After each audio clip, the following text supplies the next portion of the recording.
လူတယောက်ကကဘာကြီးတစ်ခုလုံးကိုကြောခိုင်းပြီးအမောင်တို့ထဲမှာပုံအောင်နေတယ်ဆိုပါစို့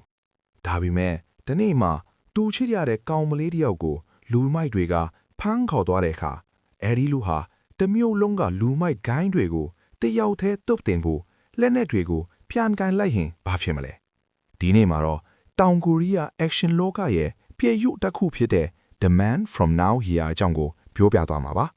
ဒီကားဟာရိုးရိုး action ကမဟုတ်ပဲနှလုံးသားကိုထိမှန်စေမဲ့ခံစားချက်တွေနဲ့တွေးပြက်စရာကလဲစားချေမှုတွေပေါင်းဆက်ထားတာဖြစ်လို့အဆုံးထိကြီးစုထုဖိတ်ခေါ်ခြင်းပါ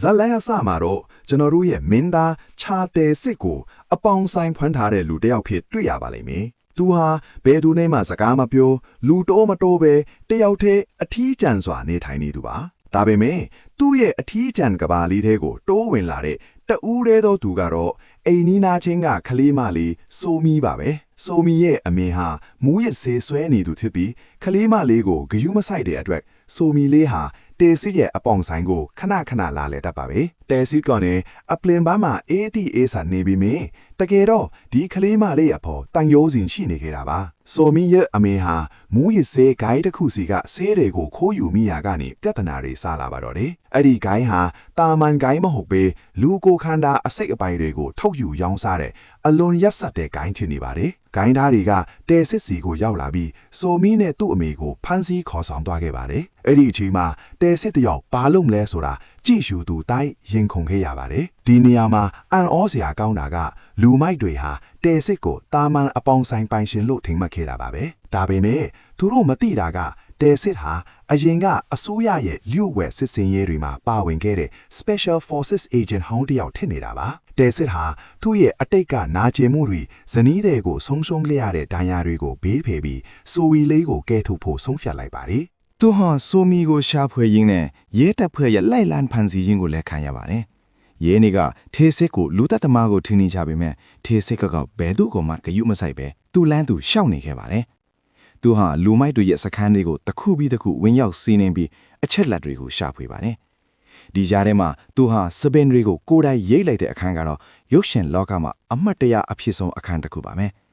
အဲ့ဒီစပင်ရိတ်တဲ့အခန်းဟာသူအေးအေးဆေးဆေးနေထိုင်ခဲ့တဲ့ဘဝကိုဆွန့်လွတ်ပြီးလူသက်သမားတယောက်အဖြစ်ပြောင်းလဲသွားပြီဆိုတာကိုပြလိုက်တာပါ